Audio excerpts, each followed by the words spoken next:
అపోస్తుల కార్యములు 27వ అధ్యాయము. అపోస్తుల కార్యములు 27వ అధ్యాయమును వచనం వెంబడి వచనం చదువుతూ దాన్ని వివరించాలని నేను ఆశపడుతున్నాను. ప్రారంభించే ముందు ఒక చిన్న ప్రార్థన వాక్యం నిమిత్తమై పరిశుద్ధాత్మ దేవుడు మనకు సహాయం చేయలాగున దయతో ఏకీభవించండి.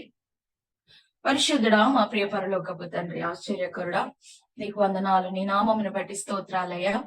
నాయనా, లోక సముద్రం అనేటువంటి ఈ లోకంలో నైనా నీ బిడ్డలుగా ప్రయాణముకు సాగిస్తున్నటువంటి మాకు నైనా నీ యొక్క మాటలు జీవపు ఊటలు, నీ మాటలే మమ్మను జీవింపచేసేవి, నీ మాటలే మా మార్గమునకు వెలుగయ్యేవి, నీ మాటలే మమ్మను ధైర్యపరిచేవి, బలపరిచేవి. తండ్రి పరిశుద్ధాత్మదేవ, నైనా నీ ఆత్మశక్తిని మాతో ఉంచి, నాతో ఉంచి నీ స్వరముని దయతో వినిపించమని, మమ్మల్ని అందరినీ బలపరచమని, ఆదరణకర్త నీ కృప మమ్మల్ని మేము అప్పగించుకొని నీకే కృతజ్ఞతాస్తుతులు చెల్లిస్తూ ప్రార్థించి అడిగి వేడుకొనిచున్నాను పరమ తండ్రి, ఆమేన్. హల్లెలూయా. మరి 27వ అధ్యాయం, అపోస్తుల కార్యములు 27వ అధ్యాయము. దేవుని బిడ్డలారా, దేవుని వాక్యము సెలవిస్తుంది, పౌలు జీవితంలో ఎన్నో సవాళ్లతో కూడినటువంటి పరిచర్యను పౌలు జరిగించినాడు. ఆయన సౌలుగా ఉన్నప్పుడు ప్రభు ఆయనను దర్శించి, ఇతనికి నా నిమిత్తమై ఎన్నో శ్రమలు పొందవలసి ఉన్నది, నా సేవ పరిచర్య నిమిత్తమై ఈయనను నేను అనేక చోట్లకు తీసుకువెళ్ళి వలసి ఉన్నది, కాబట్టి నేను ఇతన్ని నిర్ణయించుకున్నానని దేవుడు పౌలుకు దర్శనం ద్వారా మాట్లాడినటువంటి విషయాలు మనం ఎన్నోసార్లు విన్నాం. అయితే ఆయన పరిచర్యను కొనసాగిస్తున్న సందర్భాల్లో చాలా మంది ఆయనను వ్యతిరేకిస్తూ వచ్చారు. ఈయన దేవుడు కానివాని నీ దేవుడని చాలా మందిని మత మార్పిడి చేస్తున్నాడు, చాలా మందిని మార్చేస్తున్నాడు అనేటువంటి ఒక భయంకరమైన కపట ఉద్దేశముతో పౌలును చంపాలని చాలా సార్లు ప్రయత్నం చేశారు. సో ఆ పౌలును చంపాలనే ప్రయత్నంలో అధికారుల యొద్దకు, మరి అప్పుడు రోమియోలు పరిపాలన చేసేవారు, రోమా సామ్రాజ్యం ఉండేది కాబట్టి ఆ అధిపతుల దగ్గరికి తీసుకెళ్ళినప్పుడు అతని మీద ఎటువంటి మరి దోషము వారు కనుగొనరు. ఆయన దగ్గర ఏ దోషం ఉందన్నట్టు వారికి సాక్ష్యాధారాలు ఉండవు. ఏ దోషము లేకపోయినాను చాలా మంది ఆయనను చంపాలనే ఉద్దేశంతో ఉండి ఉంటారు. అయితే ఆ సందర్భంలో పౌలు చెప్తాడు, నేను మరి చక్రవర్తి అయినటువంటి కైసరు దగ్గరికి వెళ్ళి నేను నా యొక్క విన్నపములు చెప్పుకుంటాను. నా రోమా సామ్రాజ్యపు అధికారి రాజు అయినటువంటి, అప్పుడు ప్రపంచ దేశానికి ఒకటే రాజు పరిపాలన చేస్తున్నటువంటి కాలం అది. అప్పుడు ఆయన దగ్గరికి వెళ్ళి నేను ఇటలీ ప్రాంతమునకు వెళ్ళి నేను అక్కడ చెప్పుకుంటాను, నన్ను గురించిన వాదన నేను చేసుకుంటాను, నన్ను గురించిన విజ్ఞప్తి నేను చేసుకుంటాను అని చెప్పేసి అన్నప్పుడు పిటిషన్ పెట్టుకుంటాడు.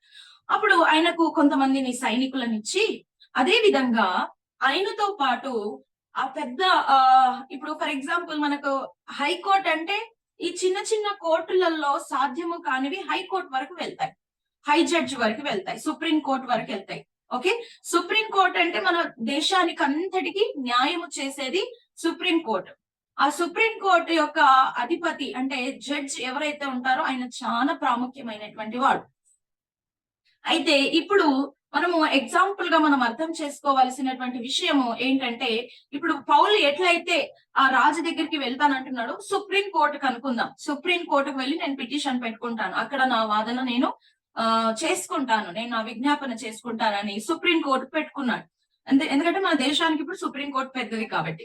ఆ విధంగా మరి పౌలును ఇటలీని తీసుకుని వెళ్లే క్రమంలో ఆ ఓడ ప్రయాణంలో కొంతమంది ఖైదీలు, సుప్రీం కోర్టు అంటే ఈ చిన్న చిన్న కోర్టులలో సాధ్యము కానిది సుప్రీం కోర్టుకు వెళ్తది, హైకోర్టు. ఇంకా పెద్ద జడ్జి చేసేటువంటి జడ్జి అనేది చాలా పటిష్టమైనది ఉంటది, అండ్ దాన్ని ఎవరు మార్చలేరు.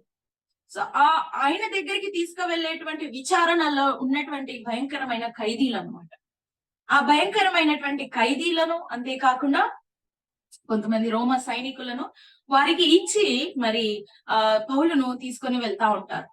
దైవ సేవకుడు దేవుని ప్రేరేపణ ప్రకారం, వద్దయ్యా ఈ ప్రయాణం గుండా వెళ్తే మనం చాలా ఇబ్బందులు ఎదుర్కోవలసి వస్తది, చాలా ఇబ్బందులు ఎదుర్కోవలసింది, మన ప్రయాణం ముందుకు సాగదు, జరగవలసిన ప్రయాణం జరగదు, దయచేసి నా మాట వినండి అన్నప్పుడు మరి ఆ శతాధిపతి అయినటువంటి అధికారి పౌలు మాటను నమ్మకుండా ఓడవారి మాటను నమ్ముతారు. ఎందుకంటే వాళ్ళకు ఎక్స్పీరియన్స్ ఉంటది, సముద్రము ఏ కాలంలో ఎట్లుంటదో వాళ్ళకు తెలుసు, ఏ సమయంలో ఎట్లుంటదో వాళ్ళకు తెలుసు. కాబట్టి దేవుని బిడ్డలారా, వారి మాటలను నమ్మి పౌలు మాటల్ని పక్కన పెడతారు.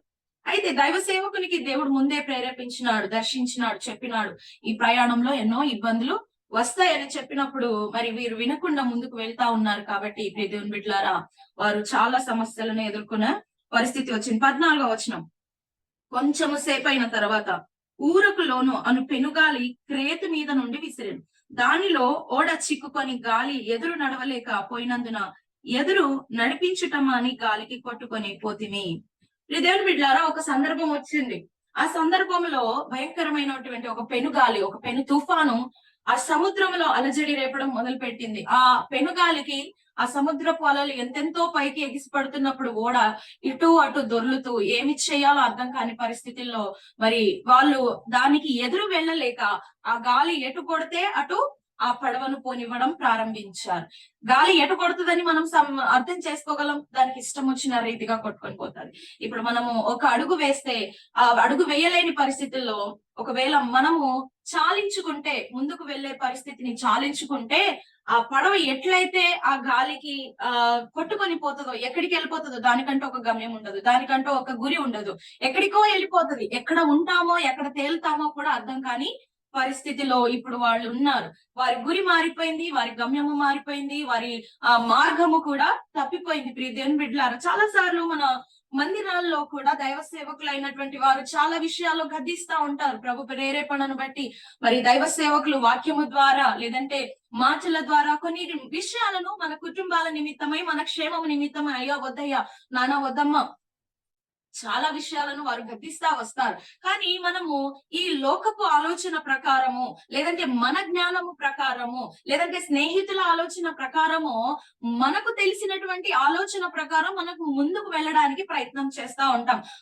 ఆ సేవకునికి ఏం తెలుసులే, ఆయన ఏమైనా పెద్ద చదువుకున్నాడా, ఆయన ఇందులో ఏమన్నా ఎక్స్పర్టా, ఆయనకేం తెలియదులే, నాకు తెలిసినంత ఆయనకు తెలుసా అన్నట్లు చాలా విషయాల్లో మనము దైవ సేవకుల మాటను చిన్న చేసి మనకు తెలిసిన జ్ఞానముతో మనం ముందుకు వెళ్తా ఉంటాం. అటువంటి పరిస్థితుల్లో దేవుని ప్రియమైన దేవుని బిడ్డలారా, దేవుడు చెబుతున్న మాట ఎదురు వెళ్ళలేక ఆ గాలి ఎటు కొడుతుందో అటు వారు చాలించుకొని వారు విడిచిపెట్టారు. సహాయము వారు చేసేది ఏమీ లేక విడిచిపెట్టేసుకున్నారు. ఇంకా మేము చేసేది ఏమీ లేదు. దేవుని బిడ్డలారా, అటువంటి పరిస్థితుల్లో వాళ్ళు మిగిలిపోయారు. దేవుని వాక్యము సెలవిస్తుంది. ఒకవేళ గనక మనము అటువంటి పరిస్థితుల్లో గుండా వెళ్తే, దైవ సేవకుడు, దేవుని వాక్యము, దేవుని పరిశుద్ధాత్మ దేవుడు మనల్ని హెచ్చరిస్తున్నప్పుడు ఆ హెచ్చరికను మనము గ్రహించకుండా, ఆ హెచ్చరికను మనము గుర్తు చేసుకోకుండా, దాని వైపుగా మనం అనుసరించకుండా మనకిష్టము వచ్చినట్లుగా మనం వెళ్తా ఉంటే, మానవ జ్ఞానమును బట్టి మనం వెళ్ళిపోతా ఉంటే ఒక పరిస్థితి వస్తుంది. ఆ తుఫాన్ లో మనం చిక్కుకోవాల్సిన పరిస్థితి, ఏమి చేయలేని పరిస్థితి, ఎవరు సహాయము చేయలేని పరిస్థితి, చెప్పిన వారు ఇది క్షేమకరమైనటువంటి మార్గం అని చెప్పిన వారు కూడా మనకు సహాయం చేయలేనటువంటి పరిస్థితిలో మిగిలిపోతాం. అప్పుడు మనం ఏమీ చేయలేని పరిస్థితుల్లో మిగిలిపోయి ఏమైపోతే అదైపోయింది, ఏం జరిగితే అది జరిగింది, నాతో నవ్వట్లేదు అని చాలించుకునే పరిస్థితుల్లో మిగిలిపోతాం.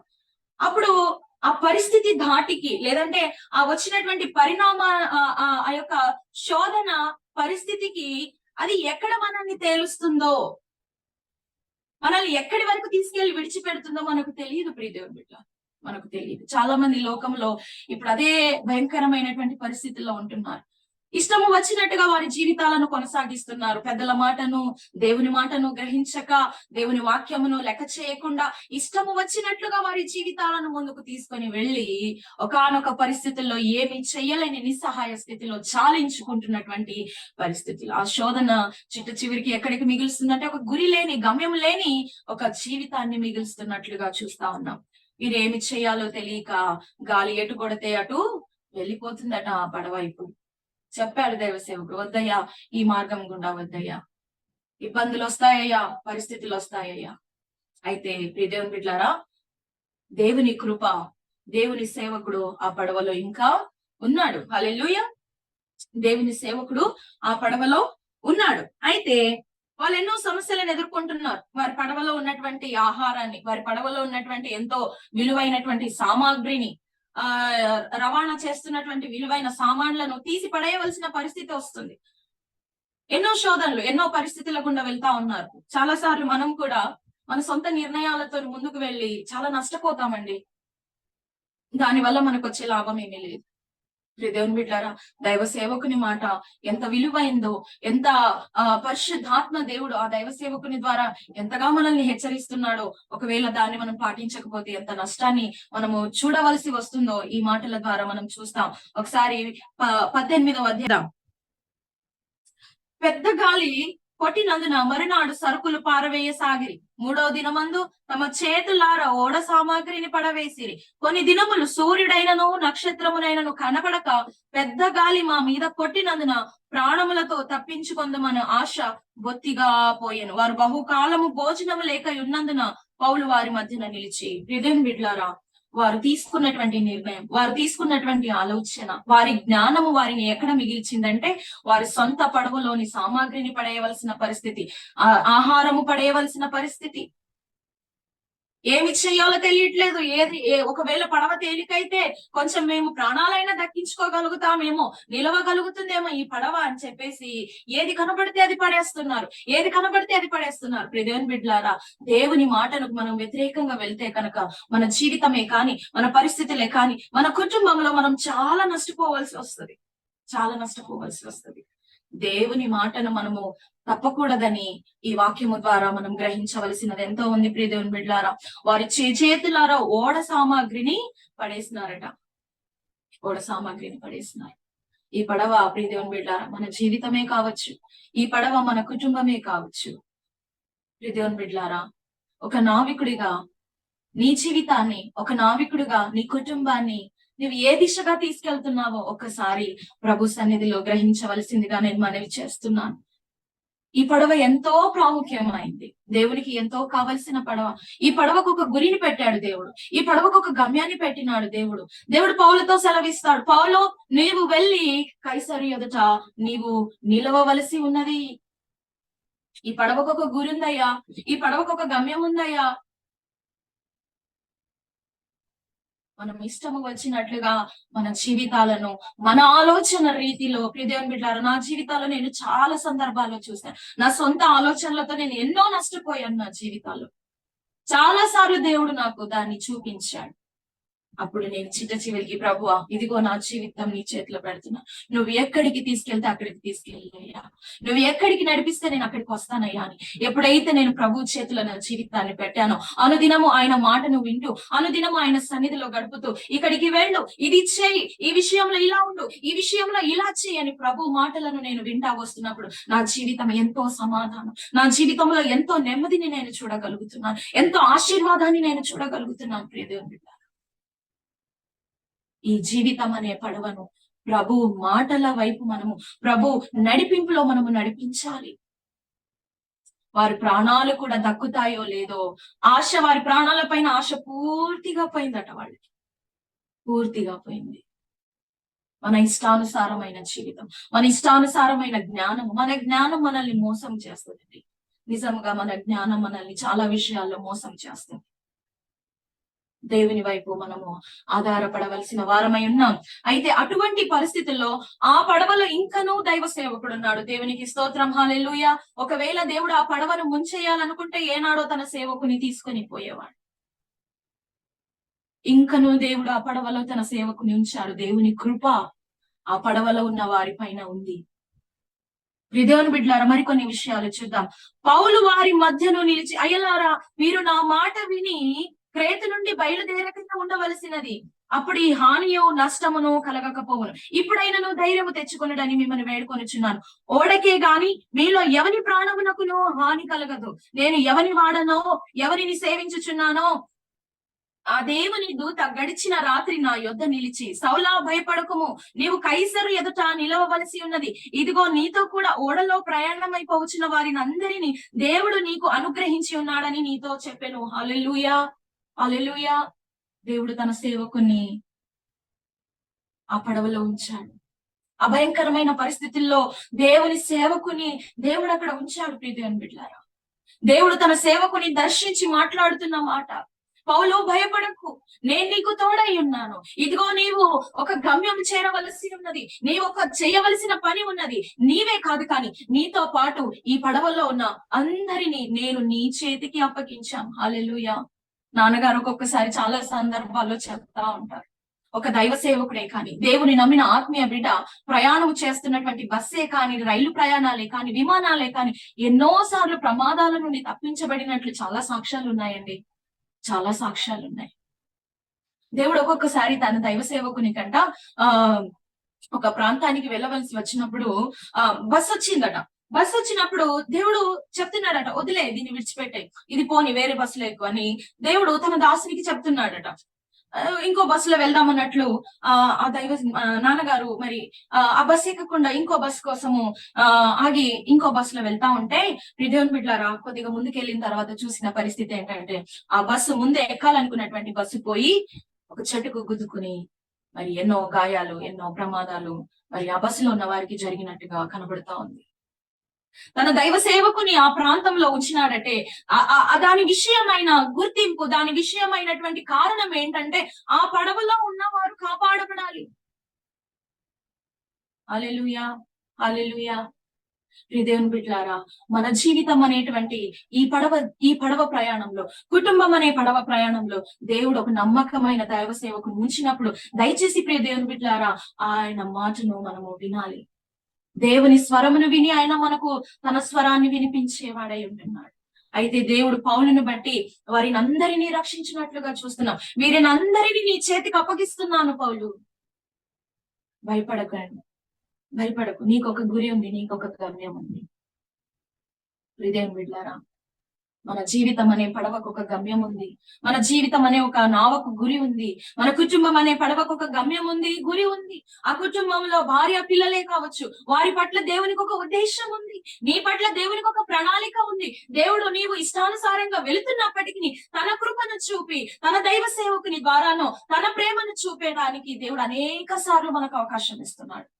అనేక సార్లు అవకాశం ఇస్తున్నాడు. మరి ఈ సందర్భంలో ప్రియదేవుని బిడ్డలారా, ఆ భయంకరమైన తుఫానులో ప్రాణాల మీద ఏ మాత్రమూ ఆశ లేదు. విలువైన వస్తువులన్నిటినీ పోగొట్టుకున్నారు. వారి వస్తువులన్నిటిని, వారికి కావలసినవెన్నో పోగొట్టుకున్నారు. ఆకలికి మలమలమాడిపోతున్నారు. ఆకలి, తినడానికి తిండి లేదు. చాలా దరిద్ర స్థితిలోనికి ప్రియదేవుని బిడ్డలారా ఆ ఓడల్లో ఉన్న వారు చేరుకున్నారు. ఒక్క మాట విననందుని బట్టి, ఒక్క మాట దైవ సేవకుని మాట వారు విననందుని బట్టి ఇన్ని పరిస్థితులు. పరిశుద్ధాత్మ దేవుడు మనకు అనేక సార్లు హెచ్చరిస్తా ఉంటాడు. ఏం జరుగుతుందిలే, అంతా బాగుంది కదా అనుకుంటాం. దాని పర్యవసనం చాలా ప్రమాదకరం, చాలా నష్టం అండి. కానీ దేవుని కృప మనల్ని ఇంకా వెంబడిస్తుంది. ఇమ్మానుయేలైన దేవుడు మనకు తోడై ఉంటున్నాడు. ఆయన కృప ద్వారా ప్రేమిస్తున్నాడు. కేవలం ఆయన కృప ద్వారా మనల్ని ప్రేమిస్తున్నాడు. ఇంకా కొంచెం ముందుకు వెళ్దాం. అయితే దేవుడు నీకు అనుగ్రహించి ఉన్నాడని నాతో చెప్పాను కాబట్టి అయ్యలారా ధైర్యము తెచ్చుకొనుడి. నాతో దూత చెప్పిన ప్రకారం జరుగునని నేను దేవుని నమ్ముచున్నాను. ఆయనను మనము కొట్టుకొని పోయి ఏదైనా ఒక ద్వీపము మీద పడవలసి ఉండునని చెప్పాను. ఆ పరిస్థితుల్లో మరి దైవ సేవకుడు ఆ పడవల్లో ఉన్నటువంటి వారి పరిస్థితి ఒక్కసారి మనం ఊహించుకుందాం. భయంకరమైన తుఫాను ఒక పక్క వస్తా ఉంది. ఆ అలల అలజడికి పడవ అనేది, ఓడ అనేది అటు ఇటు ఎప్పుడు మునిగిపోతుందో తెలియదు, ఎప్పుడు బోర్ల పడిపోతుందో తెలియదు, ఏమి చేయాలో తెలియనటువంటి పరిస్థితుల్లో వాళ్ళు ఉన్నారు. ప్రియదేవుని బిడ్డలారా, అటువంటి పరిస్థితుల్లో పౌలు దైవ సేవకుడు దేవుని వాక్యమును బట్టి, దైవ సన్నిధిని బట్టి, దేవుని దర్శనమును బట్టి, పరిశుద్ధాత్మ నడిపింపును బట్టి ఆ ఓడల్లో ఉన్న వారికి ప్రియదేవుని బిడ్డలారా ధైర్యము చెప్పుచున్నాడు. ఆయనను మనము కాపాడబడతాము, కానీ మనము ఏదైనా ఒక దరికి చేరవలసి ఉన్నది. ఏదైనా ఒక దరికి మనము కొట్టుకొని పోవలసి ఉన్నది. ఏదైనా ఒక ద్వీపంలోనికి మనం కొట్టుకొని పోవలసింది. ఎందుకంటే వారు ఇప్పుడు ఎక్కడున్నారో వారికి తెలియదు. ఆ గాలి తాకిడికి, ఆ తుఫాను తాకిడికి వారి పడవ ఎక్కడో వెళ్ళిపోయింది, కొట్టుకొని పోయింది. వారి గురి మారిపోయింది, వారి గమ్యం మారిపోయింది, వారి మార్గం చెదిరిపోయింది, వారి ఆశలన్నీ పోయాయి. జీవితం బ్రతుకుతామా అన్న ఆశ కూడా వారికి లేదు. ఎక్కడున్నారో వారికి తెలియదు ఆ సముద్రంలో. దేవుని బిడ్డలారా, ఒకవేళ నీ కుటుంబ పరిస్థితిలో ఏంటి నా పరిస్థితి, నేను ఎక్కడున్నాను, నేనేమి చేయాలి, ఈ పరిస్థితిలో నేను ఎక్కడికి వెళ్ళాలి అనేటువంటి సందిగ్ధతలో, సందేహంలో గుండా నువ్వు వెళ్తున్నట్లయితే ప్రభు చెబుతున్నాడు ఈ రాత్రి కాల సమయంలో ధైర్యము తెచ్చుకొనండి, భయపడకండి. అయినను మీరు ఒక ద్వీపమున కొట్టుకొని పోవాలి, ఒక ద్వీపములోనికి కొట్టుకొని పోవాలి. గురి లేదు, గమ్యం లేదు, ఏమి చేయాలో తెలియదు. అటువంటి పరిస్థితుల్లో దేవుడు చెప్తున్నాడు, మీరు ఒక ద్వీపము, ఏదైనా ఒక ద్వీపము మీద పడవలసి ఉన్నది. ఇంకొంచెం చూద్దాం. అయితే ఆ కొద్దిసేపు అయిన తర్వాత వారు చూస్తా ఉన్నారు, ఒక మార్గం కనబడింది వారికి. ఒక దూర ప్రాంతంలో ఏదో ఒక నేల కనబడినట్లు, ఒక ద్వీపము కనబడినట్లు వారికి కనబడతా ఉంది. అయితే వాళ్ళు ఆ బుడదలు వేసి ఇంకా ఎంత దూరం ఉంది, ఇంకా ఎంత లోతుందని వాళ్ళు చూసుకుంటూ ముందుకు వెళ్తున్నారు. ప్రియ దేవుని బిడ్డలారా, వారికి కొన్ని దినములట ఈ ఎండ కనబడలేదు, చుక్కలు కనబడలేదు, అసలు వాతావరణం ఏ రకంగా ఉందో వారికి తెలియట్లేదట. ఎంత భయంకరమండి. మన జీవితంలో మనకు ఎండ కనబడలేదనుకోండి, పోయిన సంవత్సరము ఒక 10-15 రోజులు మన తెలంగాణ ప్రాంతంలో నిర్విరామంగా వర్షం పడతానే ఉంది. 15 రోజులు సూర్యుడు కనబడలేదు. ఒక్కొక్కరి మాటలు చూడాలి, సూర్యుడా ఎటుమయమైపోయినావు, ఎప్పుడొస్తావయ్యా. వీరికట ఆ భయంకరమైనటువంటి తుఫాను ప్రయాణములో కొద్ది దినములు సూర్యుడు కనబడలేదు, నక్షత్రాలు కనబడలేదు, భయంకరమైన ఒంటరి జీవితాన్ని వారు ఇప్పుడు గడుపుతున్నారండి. ఒంటరి జీవితాన్ని గడుపుతున్నారు. దేవుని బిడ్డలారా, ఎంత భయంకరమైన పరిస్థితుల్లో చీకటి వారిని కమ్మేసింది. ఈ పరిస్థితుల్లో దేవుని బిడ్డలారా, 27వ వచనం, 14వ రాత్రి వచ్చినప్పుడు మేము అద్రియ సముద్రంలో ఇటు అటు కొట్టుకొని పోవచ్చుండగా అర్ధరాత్రి వేళ ఓడవారు ఏదో ఒక దేశము దగ్గర పడుచున్నదని ఊహించారట. దేవుని బిడ్డలారా, అద్రియ అంటే దాని మాటకు అర్థము లాటిన్ భాషలో చీకటి అని అర్థం. అద్రియ అను మాటకు చీకటి అని అర్థం. దేవుని బిడ్డలారా, ఆ చీకటి దేవుని బిడ్డలారా మనం ఎక్కడికి కొట్టుకొని పోయామంటే మన సొంత నిర్ణయాల చొప్పున, మన సొంత ఆలోచనల చొప్పున, సొంత జ్ఞానము చొప్పున అంటే చీకటిలోనికి కొట్టుకొని పోయాం. వాళ్ళు అటు ఇటు కొట్టుకొని పోతున్నారంటే ఎక్కడికి వెళ్తున్నారో వారికి అర్థం కావట్లేదు చీకట్లో. అయితే దేవుని బిడ్డలారా, దేవుడు వారిని దర్శించిన తర్వాత, తన దైవ సేవకుడైనటువంటి పౌలును దర్శించిన తర్వాత, అప్పుడు వారికి దేవుని బిడ్డలారా ఒక దేశము దగ్గర పడుతున్నట్లుగా కనబడిందట. ఒక దేశము దగ్గర కనబడింది. ఆ పరిస్థితుల్లో వాళ్ళు దేవుని బిడ్డలారా అప్పుడు బుడదలు వేసి ఇంత లోతుందని చూస్తూ ముందుకు కొనసాగుతున్నారు. అయితే అటువంటి పరిస్థితుల్లో దేవుని బిడ్డలారా 29వ వచనం చూద్దాం. అప్పుడు రాతి తిప్పలు గల చోట్లు పడుదుమేమో అని భయపడి వారు ఓడ అమరములో నుండి 4 లంగరులు వేసి ఎప్పుడు తెల్లవారునా అని కాచుకొని చుండిరి.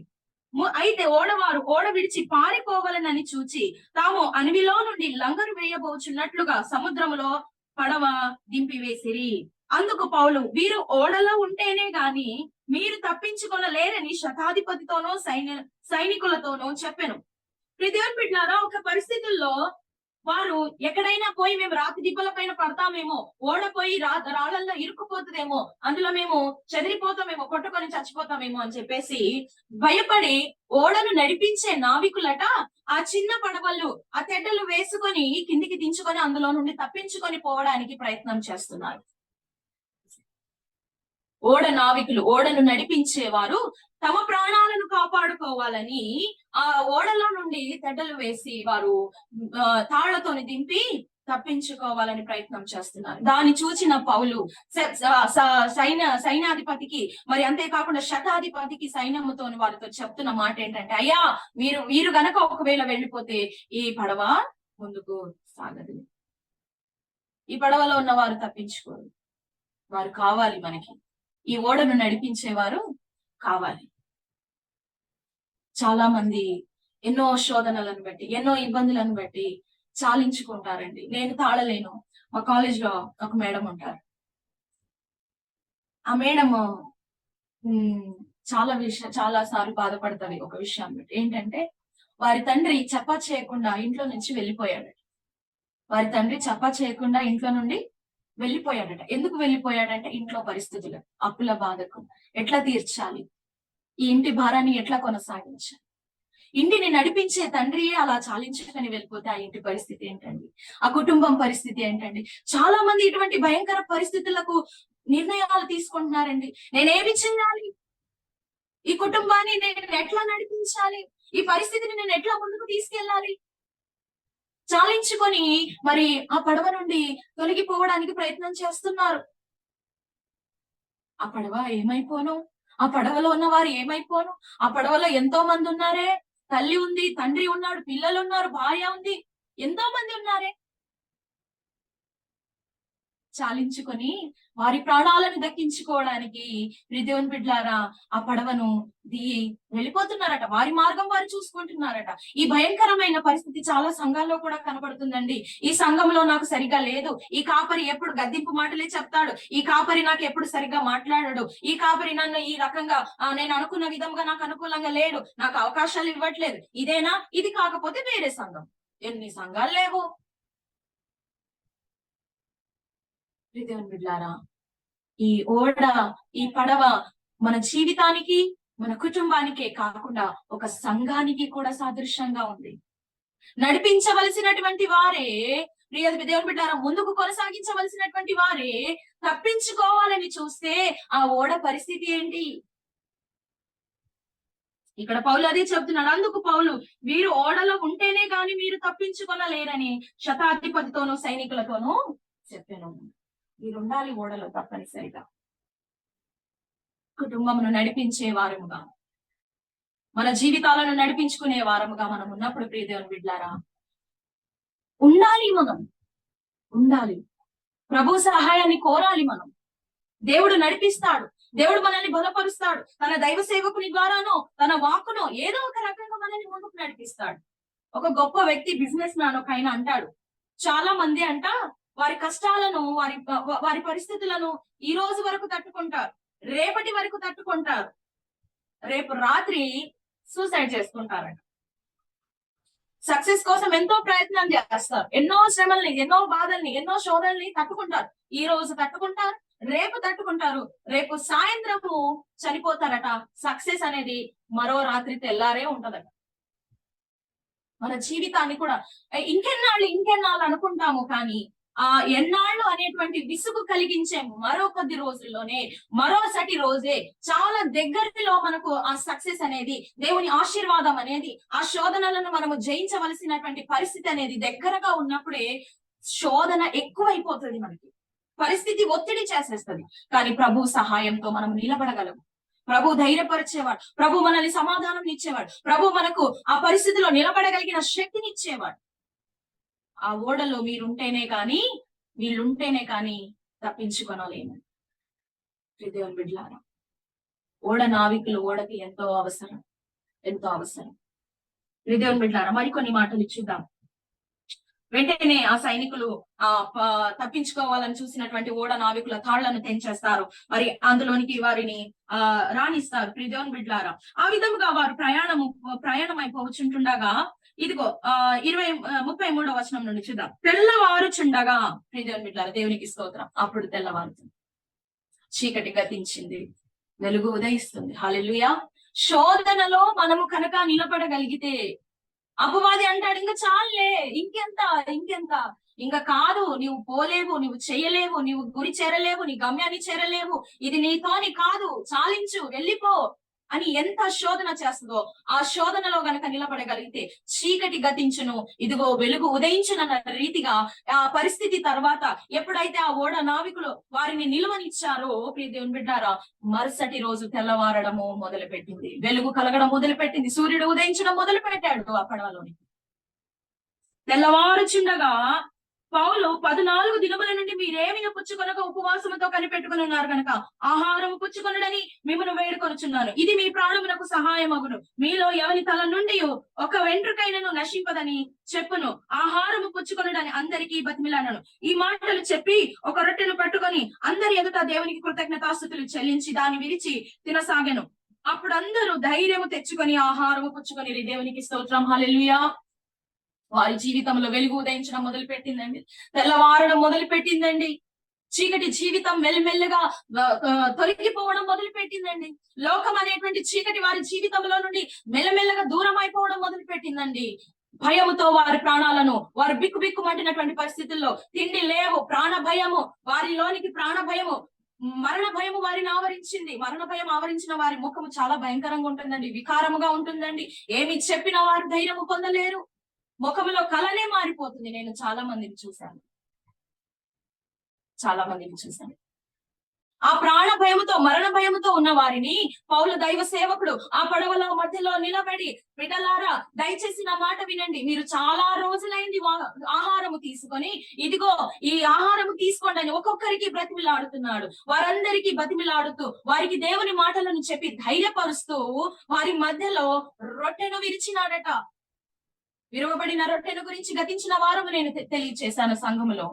ఆ విడవబడినటువంటి రొట్టె ఎవరో కాదు, క్రీస్తు శరీరమే, యేసు క్రీస్తే వారి మధ్యలో విరవబడినాడు. దేవుడు చెప్తున్నాడు, ఈ ప్రజలను, ఈ జనమును నేను నీకు అప్పగిస్తున్నాను. పౌలు వాళ్ళు ఎవరో కాదండి, భయంకరమైన రోమ కట్టుబాట్లు కలిగినటువంటి వారు, భయంకరమైన విగ్రహారాధికులు అందులో ఉన్నారు, భయంకరమైనటువంటి నిందితులు అందులో ఉన్నారు, భయంకరమైనటువంటి నేరస్తులు అందులో ఉన్నారు, స్వార్థపూరితులు అందులో ఉన్నారు. ఏ ఒక్కరికి రక్షణ లేదు, ఏ ఒక్కరికి ప్రేమ, దయా, కనికరం అనేటువంటి ఆ మనుషులలో ఎవరిలో లేదు. ఆ పడవ చాలా భయంకరమైంది. అటువంటి భయంకరమైనటువంటి మనుషులను దేవుడు తన దైవ సేవకుని ద్వారా కనికరించి, ప్రేమించి, వారి మధ్యలో ఆ ప్రాణాపాయ స్థితిలో కూడా, ఆ శోధనలో కూడా తన దైవ సేవకు నుంచి వారిని ధైర్యపరుస్తున్నట్టుగా చూస్తున్నాం. ఎంత కనికరము కలిగిన దేవుడు, ఎంత గొప్ప దేవుడండి మన దేవుడు, ఎంత జాలి కలిగినటువంటి దేవుడండి మన దేవుడు. వారు చేసిన నేరాలు, వారు చేసినటువంటి ఆ యొక్క భయంకరమైన పరిస్థితులకు మరుసటి వేరే వేరే వారికి ఏనాడో వారి మరణాన్ని కోరుకునేవారు. వారిలో ఉన్నవారు స్వార్థపరులు ఉన్నారు. ఎవరేమైపోతే నాకు అక్కర లేదు, నా ప్రాణము నాకు ముఖ్యము, నాది నేను అని స్వార్థపరులు ఉన్నారు. భయంకరమైన నేరస్తులు ఉన్నారు, భయంకరమైన సైనికులు ఉన్నారు. రోమ కట్టుబాట్లు, ఆచారాలు కలిగినటువంటి రోమ ఆచారాలు చాలా భయంకరమైనవండి, చాలా భయంకరమైనవి. అటువంటి భయంకరమైన విగ్రహారాధికులు అందులో ఉన్నారు. దేవుడు వారిని ప్రేమించి తన దైవ సేవకు నుంచి, అయ్యలారా మీరు తిని చాలా రోజులైంది, దయచేసి తినండి అని వారికి బ్రతిమిలాడే సేవకుని పెట్టాడు. ఎంత ప్రేమ కలిగిన సేవకుని వారి మధ్యలో పెట్టాడు. హల్లెలూయా. దేవుడి కృప కలిగిన వాడు. ఆ దైవ సేవకుడు అని బ్రతిమిలాడుతున్నాడట. ఎన్నో దెబ్బలు కొట్టారు పౌలు, ఆ సైనికులు ఎంతో హింసించారు, ఎన్నో మాట్లాడినారు. అయినను వారిని బ్రతిమిలాడుతున్నాడు. అయ్యా దయచేసి మీ ప్రాణాలను దక్కించుకోండి, మీ ప్రాణాలను దక్కించుకోండి అని వారికి తినడానికి వారికి ధైర్యం నుంచి ఆయన ఏం చేస్తున్నాడంటే, ఆకాశం వైపు రొట్టెను చాపి, ఇగో ఆయనకు కృతజ్ఞతాస్తుతులు చెల్లించి ఆ రొట్టెను విరిచినాడట. విరవబడిన రొట్టె దేనికి సాదృశ్యం అంటే యేసు క్రీస్తుకు సాదృశ్యం. కలువరి శిలువలో ఆయన శరీరము ముక్కలు ముక్కలుగా చేయబడింది, దున్నబడింది. ఆయన రక్తము ఆయన శరీరంలో ఒక్క బొట్టు కూడా లేకుండా ఆయన చీల్చబడ్డాడు. ఆ రొట్టె కాల్చడానికి ఎన్ని శ్రమలు, ఎన్ని శోధనలు అయితే, ఎంత అయితే పని చేయవలసిందో అవన్నీ దేవుడు సిలువలో చేశాడు. విలువబడిన రొట్టెను వారికి ఇస్తుంది. హల్లెలూయా, హల్లెలూయా. ఎప్పుడైతే వారు ఆ రొట్టెను తిన్నారో వారు ధైర్యము తెచ్చుకున్నారంట. ఎంత గొప్ప మాట. నాకు ఈ మాట చదివినప్పుడు చాలా సంతోషం అనిపించిందండి. దేవుని నేను ఎంతగానో స్తుతించాను. ఈ మాటలు చెప్పి రొట్టెను పట్టుకొని అందరి ఎదుట దేవునికి కృతజ్ఞతాస్తుతులు చెల్లించి దాన్ని విరిచి తినసాగాను. అప్పుడు అందరూ ధైర్యం తెచ్చుకొని ఆహారం పుచ్చుకునేది. ఎప్పుడైతే క్రీస్తు మన జీవితాలను పోస్తాడో, ఎప్పుడైతే క్రీస్తు మన లోనికి వస్తాడో, ఎప్పుడైతే క్రీస్తు మన కుటుంబంలో ఉంటాడో, ప్రియ దేవుని బిడ్డలారా, ప్రాణ భయముతో ఉన్నటువంటి మన జీవితాలు ఏమిపోతుందో అని తెలియని పరిస్థితిలో ఉన్నటువంటి మన జీవితాలకు దేవుడు ధైర్యమునిస్తాడు. హల్లెలూయా. వారు తినుచుండగానే వారికి ధైర్యము వచ్చిందట. ఎంత గొప్ప విషయం, ఎంత గొప్ప విషయం. వారు తినుచుండగా, దేవుని బిడ్డలారా, అప్పుడు అందరూ ధైర్యం తెచ్చుకొని ఆహారము పుచ్చుకొనిరి. హల్లెలూయా, హల్లెలూయా. దేవునికి స్తోత్రం, దేవునికి స్తోత్రం. దేవుడు అంటున్నాడు, నేనే జీవాహారం, నేనే జీవాహారం. నీ జీవమును గురించిన భీతి, భయము నీకుందేమో, నీ ప్రాణమును గురించిన కలవరము నీకు కలుగుతుందేమో, నీ పడవను గురించిన కలవరము నీకు కనబడుతుందేమో. ఇదిగో క్రీస్తు నీ కుటుంబంలో, క్రీస్తు నీ జీవితంలో కనుక విరవబడితే, ఆ విరవబడిన క్రీస్తు నీ హృదయంలోకి స్థానం ఇవ్వగలిగితే, నీవు దాన్ని లోపలికి తీసుకొనగలిగితే, ప్రియదేవుని బిడ్డారా, నీ జీవితంలోనికి ధైర్యమును, ఆదరణను, సమాధానమును దేవుడు ఆ పడవలోని వారికి ఇచ్చినట్లుగా నీ కుటుంబంలోనికి, నీ సంఘములోనికి, నీ జీవితంలోనికి దేవుడు ఇస్తాడు. హల్లెలూయా, హల్లెలూయా. దేవునికి స్తోత్రం. దేవుడు గొప్పవాడు, కనికరా సంపన్నుడు. కనికరా సంపన్నులు. వారు ధైర్యము తెచ్చుకున్నారట. ఇంత గొప్ప రక్షణ వారికి దొరికింది ప్రియ దేవుని బిడ్డ. ఇప్పుడు వారికి మేమేమైపోతాం అన్న భయం లేదు. మేమేమైపోతామన్న భయం లేదు. కలవరము పోయింది, అసమాధానము పోయింది. ఎంత గొప్ప విషయం అండి.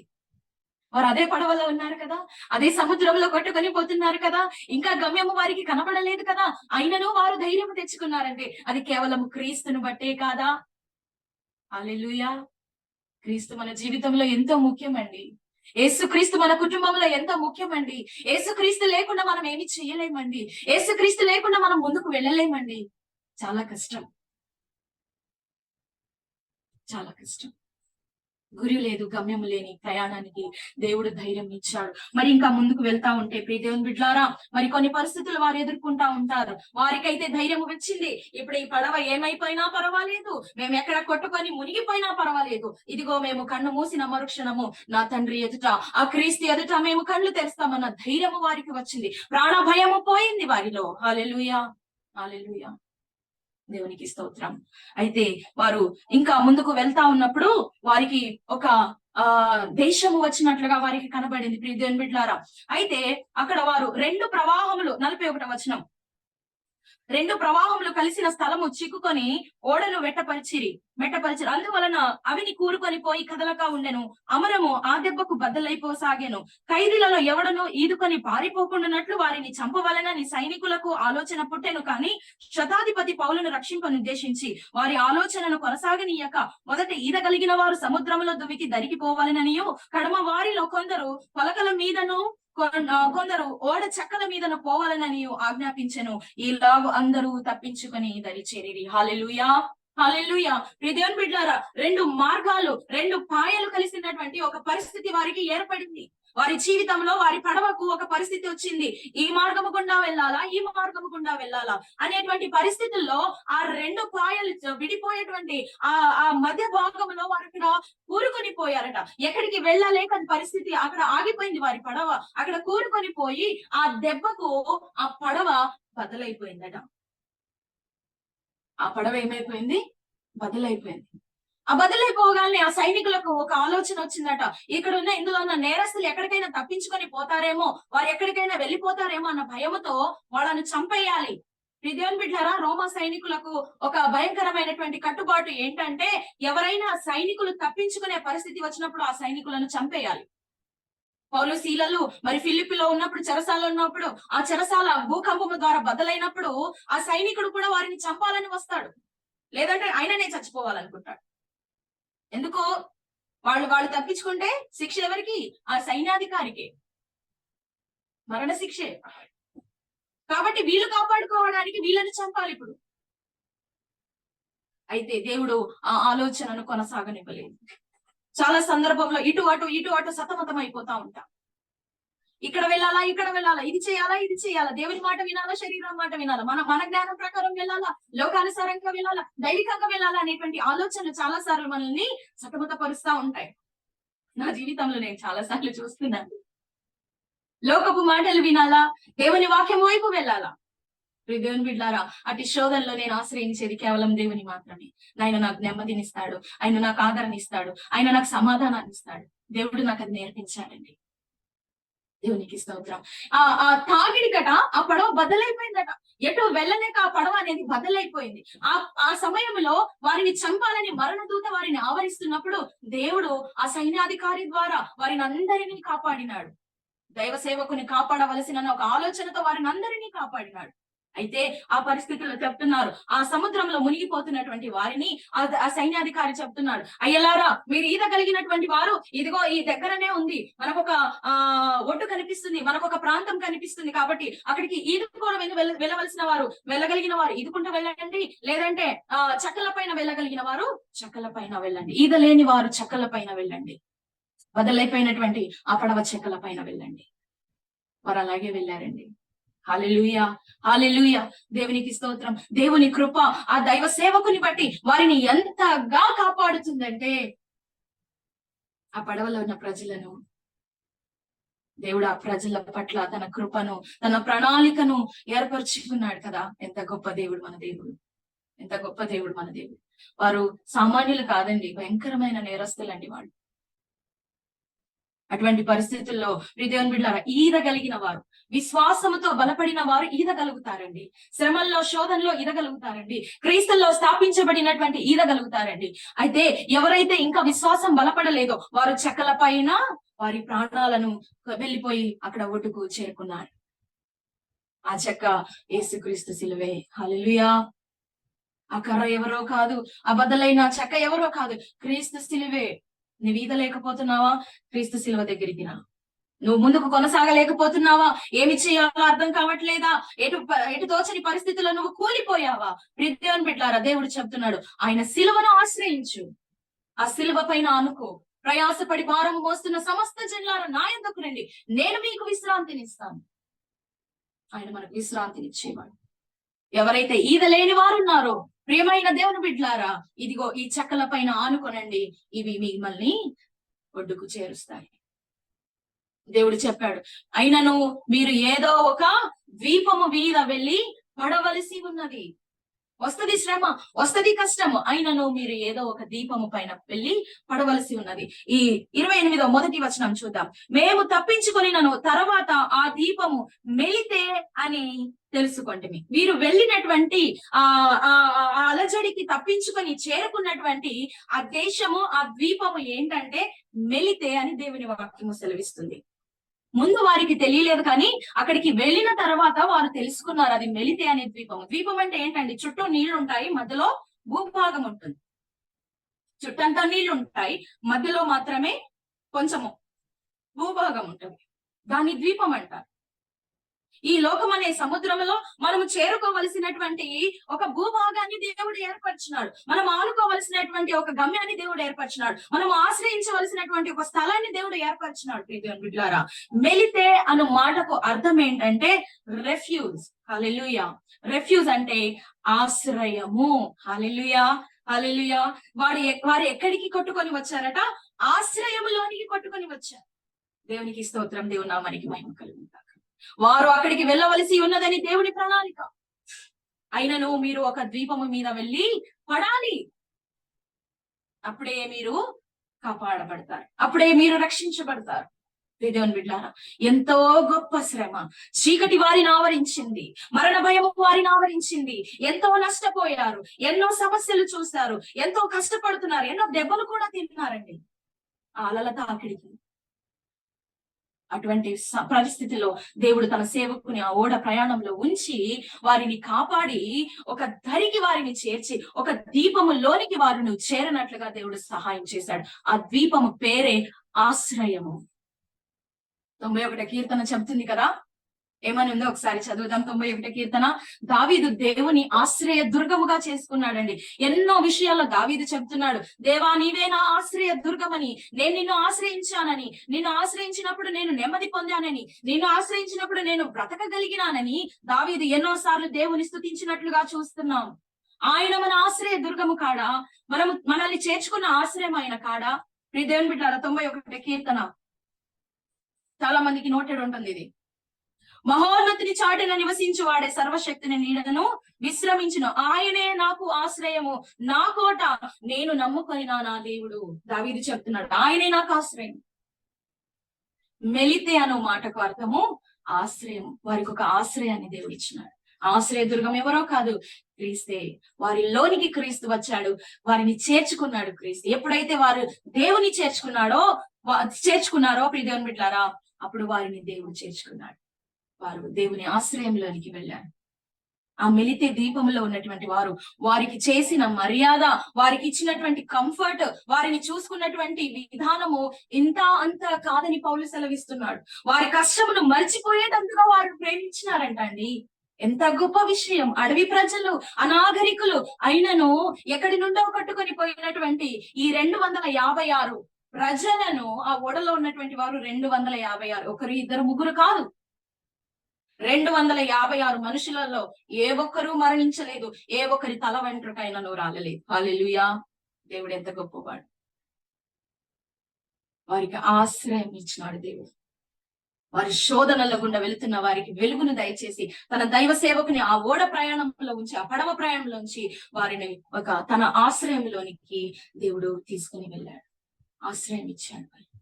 ఆశ్రయం ఇచ్చి వారిపైన ఎంతో ప్రేమ ప్రజలు చూపించారట, ఎంతో మర్యాద ప్రజలు చూపించారట. పౌలును దేవుడు అక్కడ వాడుకొని ఆ ద్వీపమునంతటిని దేవుని సంఘముగా మార్చినాడు. దేవుడి గొప్పవాడు. హల్లెలూయా. ఆ ద్వీప ప్రజలందరినీ దేవుడు తన రక్షణలోనికి మార్చుకున్నాడు. దేవుని బిడ్డలారా, నీ నిర్ణయం ఏమైంది? నీ జ్ఞానము అనుసారముగా, నీ ఆలోచన అనుసారముగా, నీ నీ నీ లోకానుసారమైనటువంటి ఆలోచన ప్రకారంగా, నీ శరీర ఆలోచన ప్రకారంగా నీ జీవితాన్ని కొనసాగిస్తే సమస్యలు కొని తెచ్చుకుంటామండి. సమస్యలు కొని తెచ్చుకుంటాం. ఈ పడవ ప్రయాణానికి ముందు సొంత జ్ఞానాన్ని ఉపయోగించింది, లోక జ్ఞానాన్ని ఉపయోగించింది, సైన్స్ ను ఉపయోగించింది, అనుభవజ్ఞుల జ్ఞానాన్ని ఉపయోగించింది. కానీ అది ఏ మాత్రము పని చేయలేదు.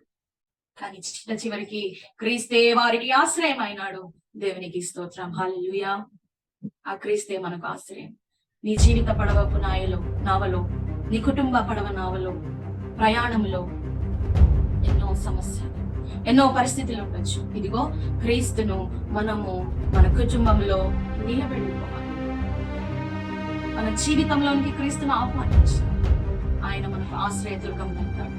ఆయన మనల్ని ఆశ్రయించే దేవుడై సమస్యలన్నిటిని, పరిస్థితులన్నిటిని, మనం ఎదుర్కొన్న శోధనలన్నిటినీ దేవుడు మరిచిపోయే విధముగా మనకు ఆశ్రయం ఇచ్చి, ప్రేమను పంచి, మర్యాదనిచ్చి, సమాధానాన్నిచ్చి, శాంతినిచ్చి, సమృద్ధినిచ్చి దీవిస్తాడు. ఆ ద్వీపపు మనుషులు వీరు మళ్ళీ తిరిగి మరి కైసరియతకు చేరుకోవడానికి అన్నిటి సమకూర్చున్నారట. పడవను, ఆహారాన్ని, వస్తువులను, వీరికి కావలసిన మునుపటి కంటే ఎక్కువైన సామాగ్రిని వీరికి ఇచ్చి వీరిని పంపించినారట. ఎంత గొప్ప దేవుడు మనకి! ఆయన కనుక మనకు ఆశ్రయ దుర్గమైతే పోగొట్టుకున్నవని తిరిగి దయచేసిన వాడు మన దేవుడు. మన ఆలోచనతో, మన సొంత జ్ఞానంతో పోగొట్టుకుంటాం. కానీ ఒకవేళ క్రీస్తును కనుక మరలా మన జీవితంలోనికి, క్రీస్తును కనుక మరలా మన కుటుంబంలోనికి మనం ఆహ్వానించగలిగితే మీ దేవుని బిడ్డలారా పోగొట్టుకున్నవన్నీ తిరిగి దయచేసి దేవుడు. హల్లెలూయా. ఇది మాటలు దేవుడు మన వినికిడిలో దీవించి మన హృదయాల్లో వాటిని పదిలపరిచి ఆశీర్వాదకరంగా మార్చునిగాక. దేవునికి స్తోత్రం.